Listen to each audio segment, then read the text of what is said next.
اس دنیا میں جو بھی ملا حضور کی شفاعت سے، تو جو حضور کی شفاعت سے عمل کیے گئے، اب آخرت میں وہ عمل اگر ضائع ہو گئے تو حضور کیسے دیکھیں گے؟ وہاں بھی آ جائیں گے کہ اس نے جو بھی نیکیاں کی تھی کم کی یا زیادہ، لیکن میری شفاعت کی وجہ سے، لہذا یہاں چھوڑ نیکیوں کو مت دیکھ، مجھے دیکھ۔ تو بندگان خدا عرض کر رہا تھا کہ حضور اکرم صلی اللہ تعالی علیہ وآلہ وصحبہ وسلم کی شفاعت جاری ہے۔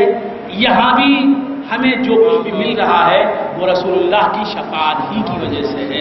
رسول اللہ کا ہر پل شفیع ہے، رسول اللہ ہر آج شفاعت ہی کر رہے ہیں۔ شفاعت کی مختلف صورتیں ہیں، مختلف شکلیں ہیں۔ رسول اللہ صلی اللہ تعالی علیہ وآلہ وصحبہ وسلم شفاعت کر رہے ہیں، کس طرح اللہ تبارک و تعالیٰ کی نعمتوں کو تقسیم کر رہے ہیں،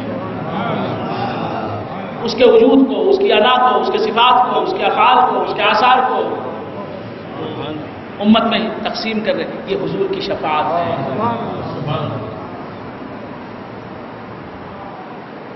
ہمارے گناہوں کے باوجود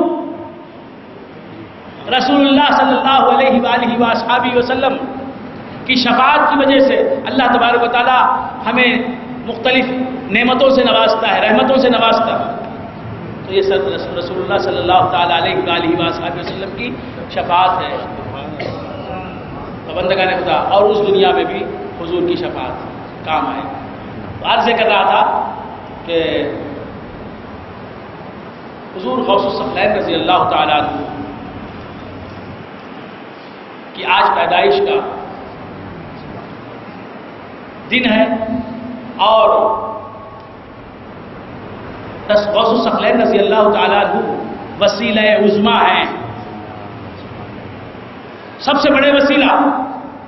اور اللہ تبارک و تعالیٰ کی شان دیکھیے، بات وہاں سے چلی کہ اللہ تبارک و تعالیٰ کی بارگاہ میں جو حاضر باش تھا، ہزاروں سال جو خدا کے قرب میں تھا، خدا کا فرمانبردار تھا، اطاعت گزار تھا، مطیع و منخار تھا اللہ تبارک و تعالیٰ کا، وہ بندہ خدا کا کون؟ شیطان۔ وہ شیطان، اللہ نے اس کی عبادتوں کو دیکھا نہیں۔ یہ لوگ بولتے نا غوث اعظم وسیلہ نہیں ہے، خواجہ اعظم وسیلہ نہیں، کوئی شخصیت وسیلہ نہیں، کوئی ولی وسیلہ نہیں، وسیلہ ہے تو عمل ہے۔ وسیلہ جی عمل کرو، جی عمل کرو۔ شیطان کے پاس کیا عمل نہیں تھا رے یار، وہ بھی تو کتنی سال عبادت کرا کر رہا ہے تو، ریٹائر ہو کر اب نمازی بنے آئے۔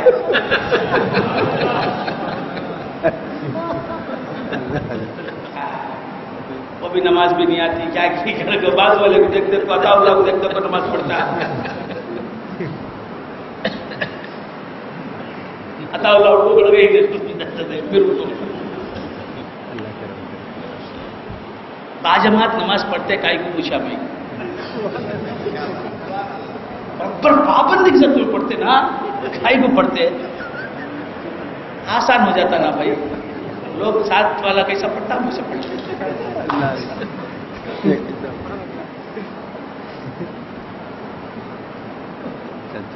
تو خیر کیا عرض کر رہا تھا، دیکھ دیکھ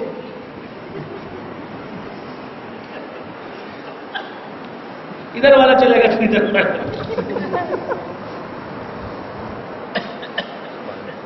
دو رکعت اس کے ساتھ پڑھے، اس کے بعد 4-6 رکعت ہو گئے۔ خیر تو کیا عرض کر رہا تھا، بھول گئے آپ حضرات۔ نماز یہاں نماز کے فرائض معلوم نہیں، واجبات معلوم نہیں، سنن مؤکدہ معلوم نہیں، سنن غیر مؤکدہ معلوم نہیں، مستحبات معلوم نہیں،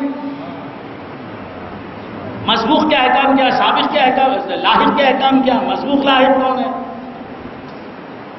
مسافر کے احکام کیا ہے، سفر کب ہوتا ہے، کچھ بھی معلوم نہیں، مسائل فقہیہ نہیں معلوم، نماز پڑھ رہے ہیں، کیسا نماز پڑھیں گے؟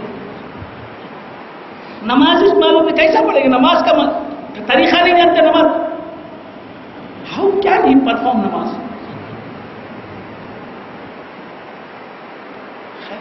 نماز پڑھو بولنے والوں، نماز کا طریقہ سکھاؤ. نہیں وہ تمہیں تمہارے چچا سے سکھاؤ،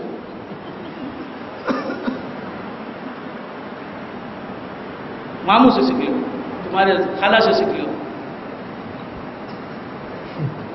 خیر بندگان خدا عرض کر رہا تھا کہ اللہ تعالیٰ ہمیں سمجھنے کی توفیق عنایت فرمائے. کیا آج کرنا بھول گیا بندہ؟ جی عمل وسیلہ نہیں، ہاں شخصیت عمل کرو. ارے شیطان بھی یہی بولنے کرتا تھا، ویسا کر دیا تم تو بول رہا ہے، ویسا ہی کرے. ہزاروں سال عمل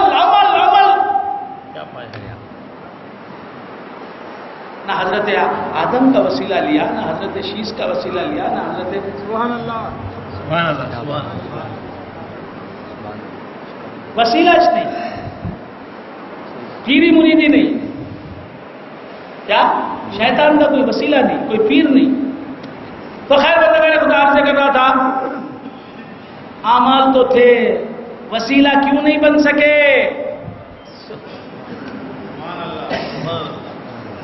نہیں وہ کفر کرا نا اس واسطے، لیکن کفر ہوا کیوں اعمال کے بعد؟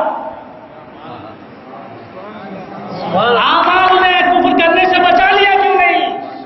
وسیلہ بچا لیتے ہیں، گناہ کرنے سے پہلے بچا لیتے ہیں، اعمال نہیں بچاتے.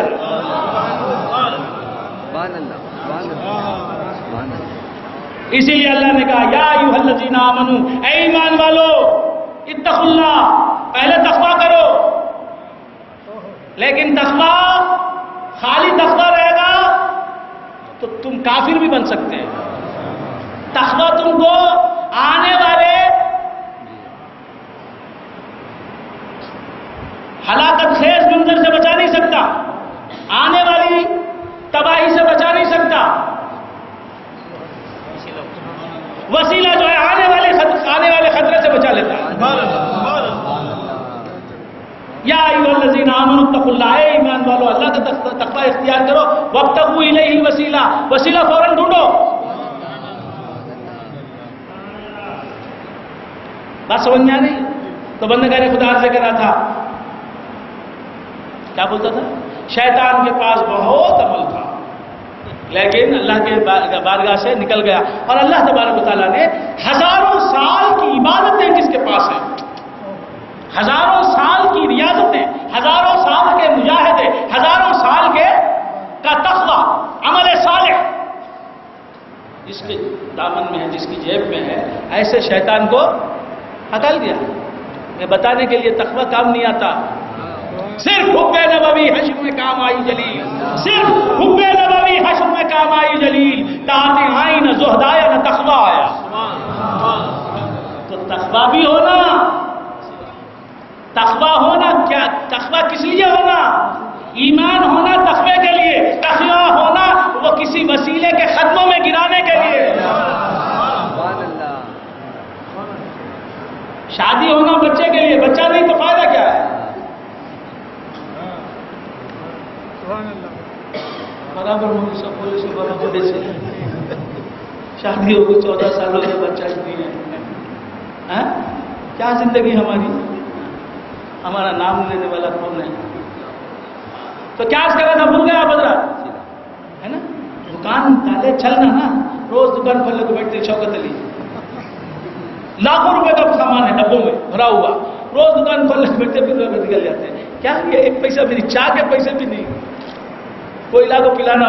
راشد صاحب جب دکان مال سے بھری ہوئی، خریدنے والا کوئی نہیں، گاہک کوئی نہیں آتا.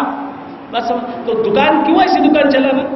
چلا جی ہاں، اسے اٹھا کے پیٹی میں پھینکو. ایسی دکان بیکار کی دکان تو ہے نا. تو دکان ہے منافع کمانے کے لیے، تو تقویٰ ہے اس کا منافع کیا؟ غوث اعظم کا دامن ملنا، خواجہ اجمیری کی غلامی ملنا، کوئی پیر باکمال ملنا، کوئی مرشد واصل ملنا، عارف کامل ملنا، کسی کے قدم چومنے کی سعادت ملنا، کسی اللہ والے کے کا شرف ملنا، کسی اللہ والے سے محبت کرنے کے مواقع ملنا. خیر بندگان خدا سے کر رہا تھا، اللہ کی بارگاہ میں جو حاضر تھا اسے ایک سیکنڈ میں کیا کرا؟ گیٹ آؤٹ کر دیا. کیوں؟ وسیلہ کا جگہ تھی. تعظیمی سجدہ کر لیتا حضرت آدم کو وسیلہ بنا لیتا.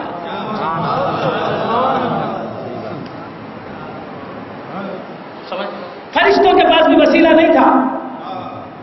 یا ایھا الذین آمنوا اتقوا اللہ کی منزل طے کر رہے تھے.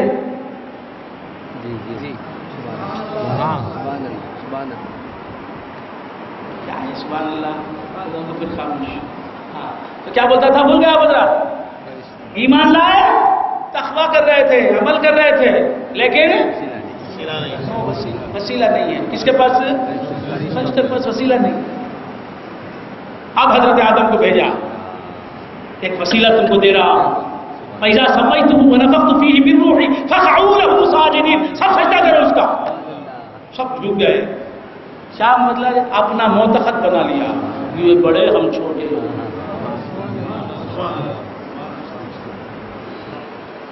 اب تک خدا کو ہی سجدہ کر رہے تھے، اب ان کو بھی سجدہ کرنا. سجدہ کرتے ہیں،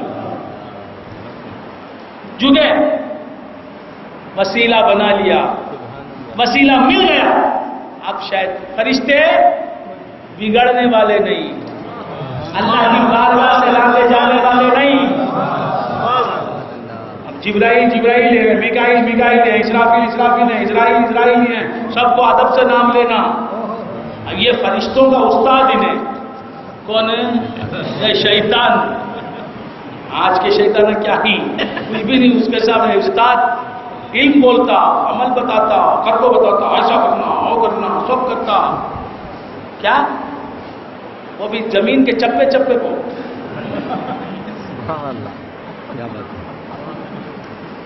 شیطان کی سجدے اب یہاں بھی ہیں. سمجھے؟ جہاں جہاں شیطان کے سجدے، وہاں وہاں اس کے ماننے والے بھی سجدے کریں گے. روئے زمین پر کوئی ایسی جگہ نہیں جہاں اس نے ماتھا ٹیکا نہ ہو. کیا سوچ کو ٹیکا؟ میں اللہ کو سجدہ کرتا ہوں، میں بھی اللہ کی عبادت کرتا ہوں. خیر بندہ نے خدا کیا آج کرنا تھا؟ بھول گیا بدلا جی. وسیلہ ضروری ہے. تو ہزاروں سال عبادت کرنے والے کو ہکال دیا. کوئی وسیلہ ہوتا تو روک لیتا. کوئی وسیلہ ہوتا، اگر وسیلہ ہوتا نا تو ہکالتا ہی نہیں اللہ کا. یہ ہکالنے کا لفظ میں استعمال کر رہا ہوں نا، ہکالنا. آپ میں کچھ اردو کا حضرات ہوں گے وہ بولیں گے ہکالنے کا لفظ استعمال کر رہے ہیں. یاد رکھو میں کبھی زبان پر ظلم نہیں کرتا. ہکالنا پرانی کتابوں میں لکھا ہوا ہے. ہکالنا شمالی ہند کے معتبر اعلیٰ حضرت فاضل بریلوی علیہ رحمت و رضوان کے والد ماجد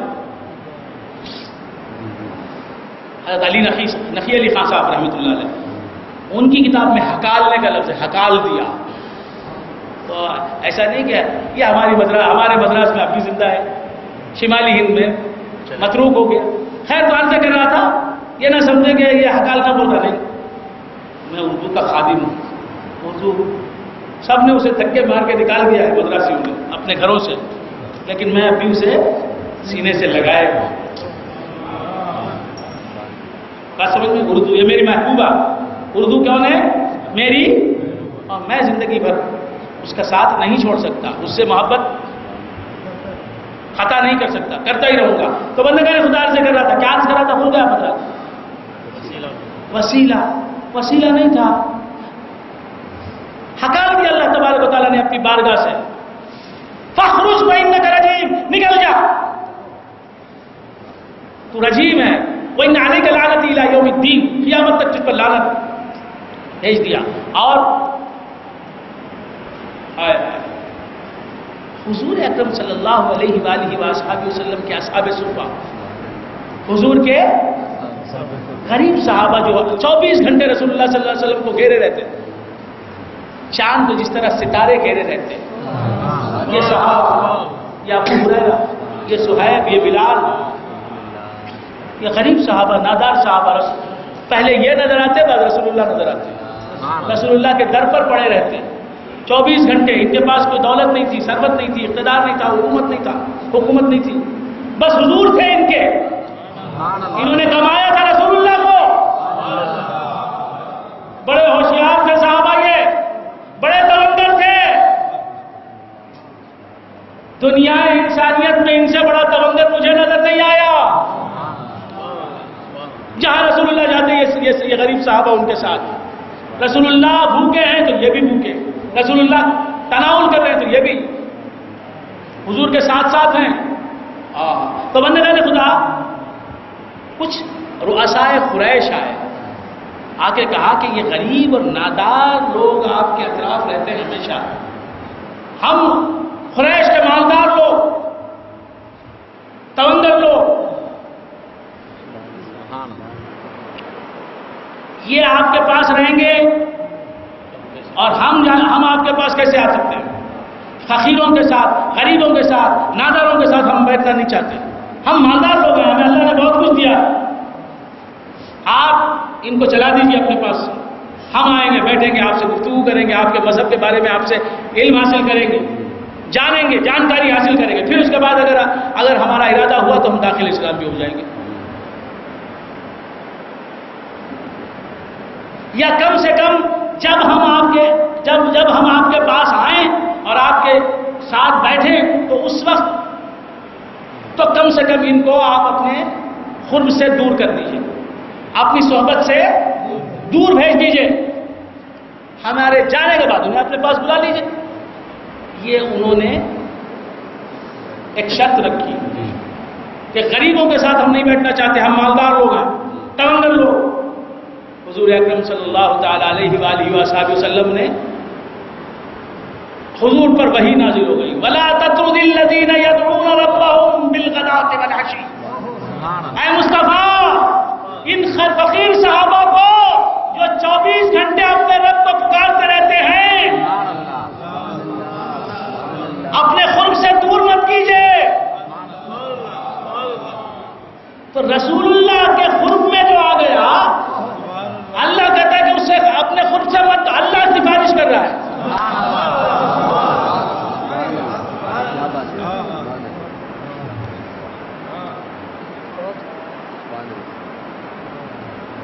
ان کو رسول اللہ کے پاس سے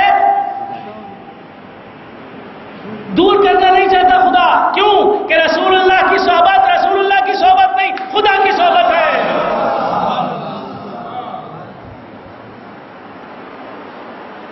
اللہ کے ساتھ تھا، اللہ کے قرب میں تھا، ملائے اعلیٰ میں رہتا تھا، فرشتوں کے ساتھ تھا، آپ سمجھ رہے ہیں جی؟ اور کسی سے پوچھا بھی نہیں، تخرج بین نگر عجیب، اتنے دن کی دوستی، اتنے دن کی نمازیں، سجدے، اللہ نے دیکھا نکل لے جا، کیونکہ تیرے پاس وسیلہ ہی نہیں، تیرا کوئی پیر ہی نہیں، تو کسی کی تعظیم، میری عبادت تو تیرے پاس ہے، میرے کسی بندے کی تعظیم تیرے پاس نہیں، مجھے ایسا دل نہیں چاہیے، نکل جا۔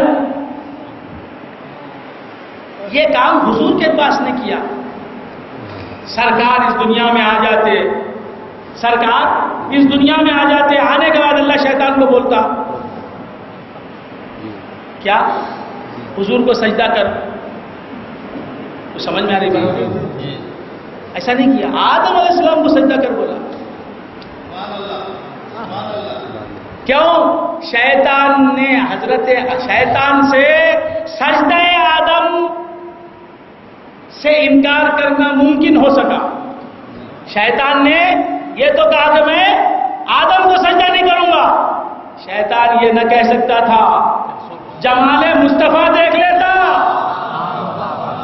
تو اس جد کا حکم بھی نہ دیتا، خدا تو خود سجدہ کرتا، تو پھر آزمائش نہیں ہوتی، اس لیے حضور تک آنے کو ہی نہیں دیا۔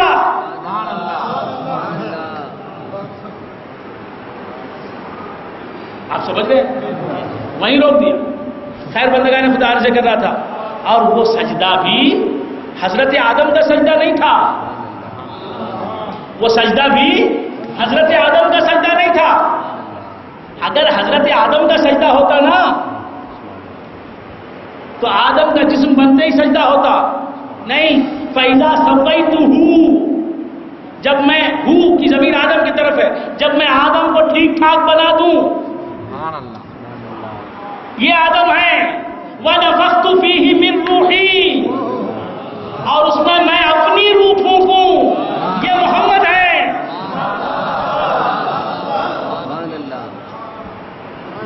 فَقَعُوا لَهُ سَاجِدِينَ، آدم کا جسم بن جائے، سجدہ نہ کرو، کیونکہ ابھی میرا نبی نہیں آیا، جب اس کی روح بن کر میرا پیغمبر آ جائے گا تب سجدہ کرنا۔ تو خیر بندے نے خدا سے کر رہا تھا، بھول گئے آپ حضرات کیا آج کر رہا تھا؟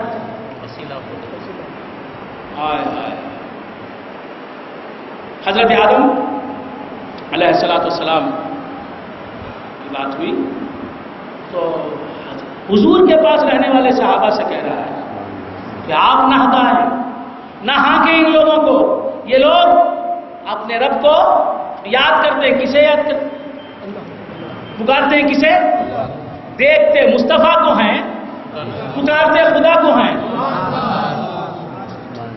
یدعون ربهم بالغداۃ والعشی، رات میں دن میں اپنے رب کو پکارتے ہیں، یریدون وجہہ، وہ چاہتے ہیں ان کے رب کا چہرہ۔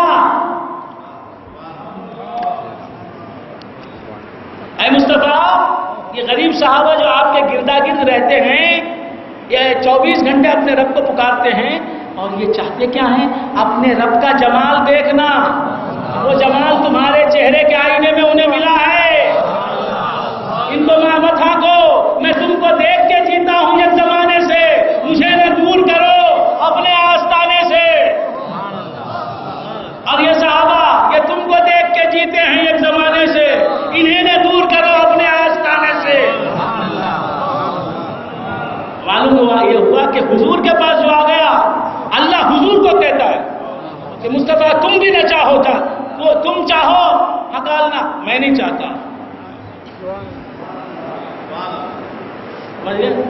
اور جو اس کی بارگاہ میں جا گیٹ آؤٹ۔ تو خیر بندگان خدا، بہت لمبا قصہ ہوا، بہت باتیں ہوئی رضی اللہ تعالیٰ عنہ کے مناقب۔ آج کی رات سرکار غوث الثقلین رضی اللہ تعالیٰ عنہ قصبہ جیلان میں پیدا ہوئے۔ آج غوث الثقلین رضی اللہ تعالیٰ عنہ قصبہ جیلان میں، ایران میں ایک قصبہ ہے، قریہ ہے جو عرب سے بالکل قریب ہے،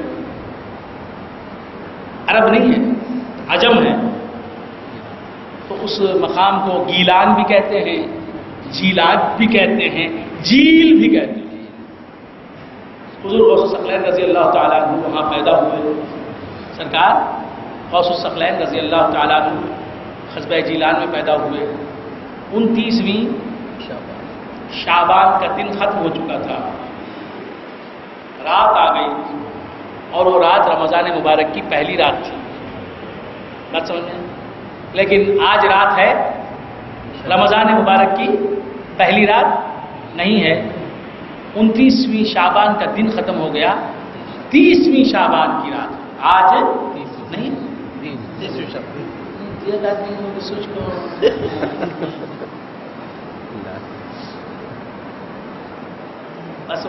تو سر حضور غوث الثقلین رضی اللہ تعالیٰ عنہ جیلان میں پیدا ہوئے۔ رسول اللہ صلی اللہ تعالیٰ علیہ وآلہ وآصحابہ وسلم کے ہر دور میں مذاہب پیدا ہوتے رہے، ہر نبی رسول اقدس صلی اللہ تعالیٰ علیہ وآلہ وآصحابہ وسلم کا مذہب تھا۔ حضور کے ظہور کے بغیر انسانیت قرار نہیں پا سکتی، سرکار مدینہ صلی اللہ تعالیٰ علیہ وآلہ وآصحابہ وسلم کی تجلی کو دیکھے بغیر انسانیت قرار نہیں پا سکتی، چین نہیں پا سکتی، اس لیے اللہ تبارک و تعالیٰ نے پیغمبروں کا سلسلہ بھیجا۔ حضرت آدم آئے، آئینہ چہرہ آدم میں جمال مصطفیٰ نمودار ہوا، لوگوں کو سکون ملا۔ حضرت شیش آئے، آئینہ جمال شیش میں جمال مصطفیٰ کا عکس نظر آیا، لوگوں کو سکون ملا۔ پھر حضرت ادریس آئے، محمد نما بن کے آئے، حضور کا جلوہ دکھایا۔ پھر حضرت نوح علیہ السلام آئے، آپ نے جلوہ دکھایا۔ ہر پیغمبر آتا گیا اور رسول اللہ صلی اللہ تعالیٰ علیہ وآلہ وآصحابہ وسلم کے جلووں کی ترجمانی کرتا گیا۔ رسول اللہ صلی اللہ تعالیٰ علیہ وآلہ وآصحابہ وسلم کے تجلیات اس کے چہرے میں نظر آتے تھے۔ یہ حضور کی کرشمہ سازی تھی، یہ جمال مصطفیٰ کی، یہ نور مصطفیٰ کی جلوہ گری تھی، جو حضرت آدم کی طرف انسانیت کھینچی، حضرت شیش کی طرف انسانیت کھینچی، حضرت ادریس کی طرف انسانیت کھینچی، حضرت نوح کی طرف انسانیت کھینچی، حضرت ابراہیم کو دیکھ کے انسانیت ان کی طرف بڑھی۔ بات سمجھ میں آ رہی ہے؟ یہ سب پیغمبر آتے رہے، حضور کو دکھاتے رہے، اب خدا کو دکھانا باقی رہ گیا۔ حضور آئے اور آ کے اعلان فرمایا، من رعانی فقد رعا الحق۔ عبادت کا مقصد کیا؟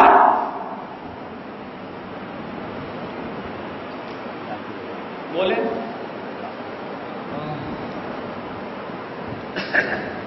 آپ کی زندگی کا مقصد عبادت ہے۔ وما خلقت الجن والانس الا ليعبدون۔ آپ کی زندگی کا مقصد عبادت ہے، اور عبادت کی ایک ابتدا ہے، عبادت کی ایک انتہا ہے۔ عبادت ایک عبادت ہے، ناقص عبادت، اور ایک عبادت ہے اپنے درجہ کمال کو پہنچی ہوئی۔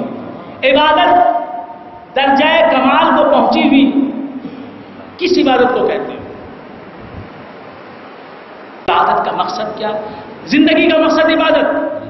ہمیں یہ زندگی ملی ہے، زندگی مقصود بہرے بندگی، زندگی آمد برائے بندگی، زندگی بے بندگی شرمندگی۔ عبادت، زندگی، لائف، یہ جیون کس لیے ملا ہے؟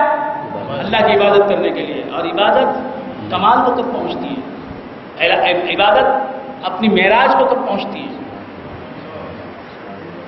یہ ذرا بول دے، میں تقریر ختم کر دیتا ہوں۔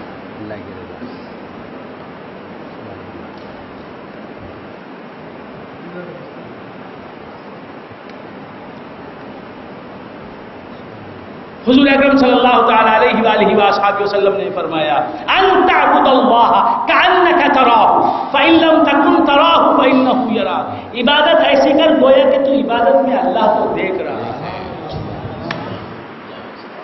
خدا کا شہود کرتے ہوئے خدا کی عبادت کرنا۔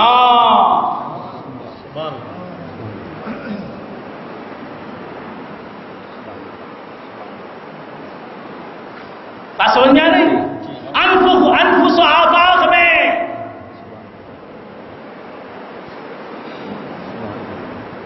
خدا کی تجلیات کا مطالعہ کرتے ہوئے خدا کی عبادت کرنا، یہ عبادت کا کمال ہے۔ معبود اگر مشہود نہیں پھر تاج میں کچھ سود نہیں۔ امجد حیدرآبادی رحمۃ اللہ علیہ فرماتے ہیں، معبود اگر مشہود نہیں پھر تاج میں کچھ سود نہیں، مسجود کی جب تقدید نہ ہو موہوم کا سجدہ کون کرے۔ سمجھ میں آئی بات؟ جبرائیل امین آئے، حضور اکرم صلی اللہ تعالیٰ علیہ وآلہ وآصحابہ وسلم کی بارگاہ میں آ کے کہا، حضور مجھے اسلام کے بارے میں بتائیے۔ حضور نے اسلام کے بارے میں بتایا۔ پھر کہا مجھے ایمان کے بارے میں بتائیے۔ پھر حضور نے ایمان کے بارے میں بتایا۔ پھر کہا احسان کے بارے میں بتائیے۔ حضور نے احسان کے بارے میں بتایا۔ آپ سمجھ رہے ہیں؟ اسلام، ایمان، احسان۔ احسان کیا ہے؟ اللہ کی عبادت اللہ کا شہود کرتے ہوئے کرنا، اللہ کی تجلیات کو دیکھتے ہوئے، جلوہ مصطفیٰ کو دیکھتے ہوئے، اس کے جلووں کی چاندنی میں اس کی عبادت کرنا۔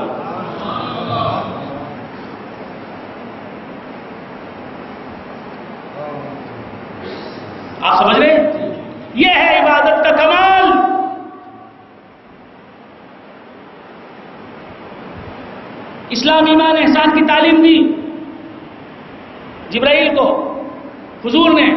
اس کے بعد اب چوتھا سوال نہیں کیا دین کے بارے میں. کس نے؟ جبرائیل نے. اب یہ پوچھا کہ قیامت کب آئے گی؟ تو معلوم یہ ہوا اس دنیا میں آپ آئے ہیں اور قیامت آئی نہیں ہے اب تک. تو کچھ کرنے کے لیے کیا؟ اسلام ایمان احسان پر عمل کرنے کے لیے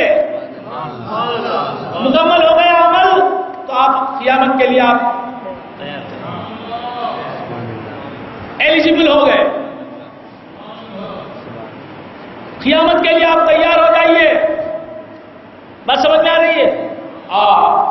3 سوال کیے جبرائیل نے. اسلام ایمان احسان کے بارے میں سوال کیے, حضور نے بتا دیے. اب جبرائیل امین چلے گئے. حضور فرما رہے ہیں حضرت عمر فاروق سے, یہ جبرائیل آئے تھے, بشکل بشر آئے تھے, آ کے انہوں نے کیا کیا؟ تم کو تمہارا دین سکھایا. تو معلوم یہ ہوا دین کی ابتدا اسلام ہے اور انتہا احسان ہے. تو معلوم یہ ہوا کہ اللہ کی عبادت اللہ کے جلووں کو دیکھ کر کرنا, اللہ کی تجلیات کو دیکھ کر کرنا یہ عبادت کی تکمیل ہے. سمجھ میں آ گئی؟ تو بندگان خدا ہر دور میں رسول اللہ صلی اللہ علیہ وآلہ وسلم کے مظاہر آتے رہے. ان میں رسول اللہ کا جلوہ نظر آتا رہا اور رسول اللہ کا جلوہ دیکھنا خدا کا جلوہ دیکھنا. حضور جب آ گئے ہر پیغمبر کے جمال میں رسول اللہ کا جلوہ نظر آتا رہا اور رسول اللہ کا جلوہ جسے نظر آیا اسے جلوہ خداوندی نظر آیا. اس طرح یہ سلسلہ چلتا رہا. خود اب حضور آ گئے, آ کے اعلان کر دیا من رآنی فقد رأى الحق, جس نے مجھے دیکھا اس نے خدا کو دیکھا. اللہ نے بھی یہ آیت نازل کر دی الیوم اکملت لکم دینکم, آج کے دن میں نے تمہارا دین مکمل کر دیا. مجھے دکھانے والا آیا, ایسا آیا کہ اس سے زیادہ بہتر میری تجلیات کا آئینہ کوئی بن نہیں سکتا. اسے تم نے دیکھ لیا, تمہاری عبادت مکمل, میرا دین مکمل.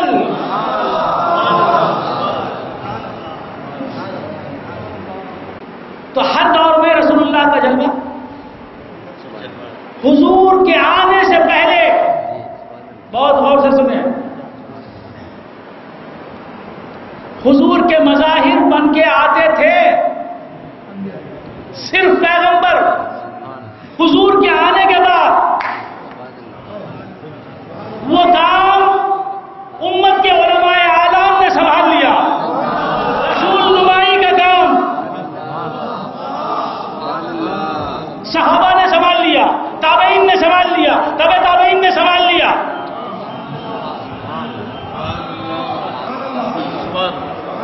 حضور کے آنے سے پہلے علم نہیں تھا,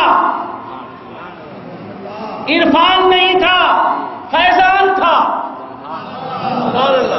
فیضان خود آگے بڑھ کے کہتا تھا میں نبی کا جلوہ ہوں, میں تجلی مصطفیٰ ہوں. حضور کے آنے کے بعد علم و عرفان مل گیا, ایسی روشنی پھیلی کہ ہر ذرے میں جمال مصطفیٰ بے نقاب نظر آنے لگا.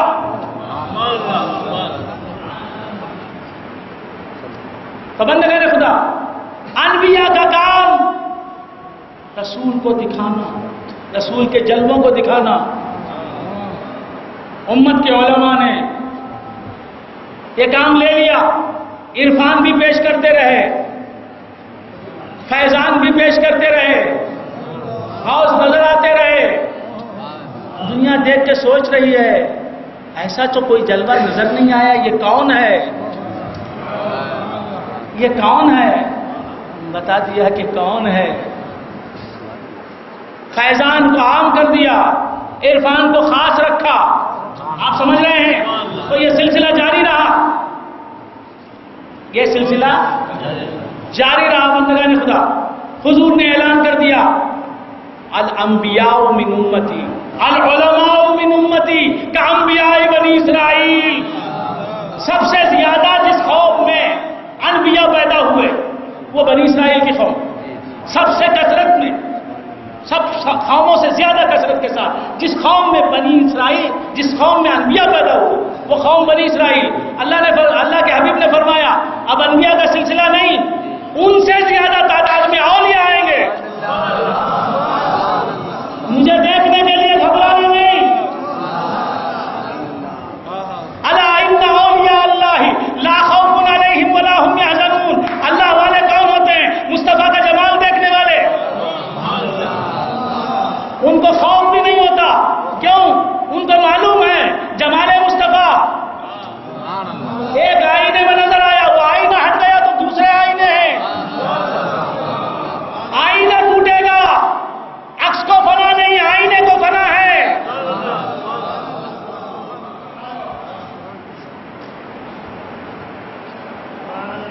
اللہ اکبر. کچھ لوگ اونچا سننے کے لیے آتے ہیں، اونچی باتیں کہاں سے کہاں پہنچ گئی مجھے خبر نہیں. تو بندگان خدا عرض کر رہا تھا کہ یہ سلسلہ جاری رہا اور جاری ہے. ہر نبی آیا حضور کو دکھانے کے لیے اور حضور کے جمال میں خدا کو دکھانے کے لیے. اب ہر ولی آ رہا. بات سمجھ میں؟ حضرت عیسیٰ نے مردوں کو زندہ کیا، غوث نے مردوں کو زندہ کیا. آپ سمجھ گئے؟ یہ سلسلہ جاری ہے. پیغمبروں کا جلوہ، پیغمبروں کا کام امت کے علماء، امت کے صوفیہ انجام دے رہے ہیں. بس سمجھ میں؟ اب پیغمبروں میں جو مصطفیٰ کا مقام ہے، جو انفرادیت ہے، کہ ایسا کوئی پیغمبر نہیں حضور کی امت کے اولیاء میں. صحابہ، تابعین، تابعین کے بعد اولیاء کا دور شروع ہوا. اولیاء امت میں جس طرح انبیاء کی صف میں محمد جیسا کوئی نہیں صلی اللہ علیہ وسلم، اس طرح صف اولیاء میں غوث کے جیسا کوئی نہیں.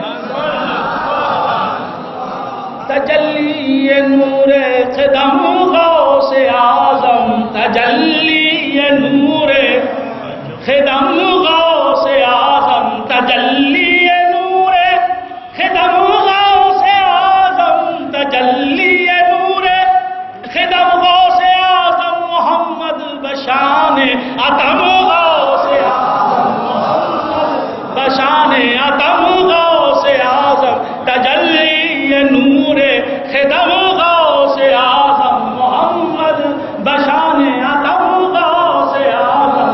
کبھی زحمت یہ قدم غوث اعظم، کبھی زحمت یہ قدم غوث اعظم، چاہتا ہوں کرم غوث اعظم،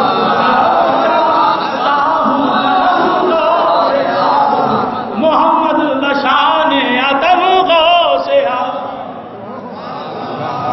اب اس مقام سے غوث الثقلین رضی اللہ تعالیٰ عنہ، اب تقریر ختم کر رہا ہوں. حضور غوث الثقلین رضی اللہ تعالیٰ عنہ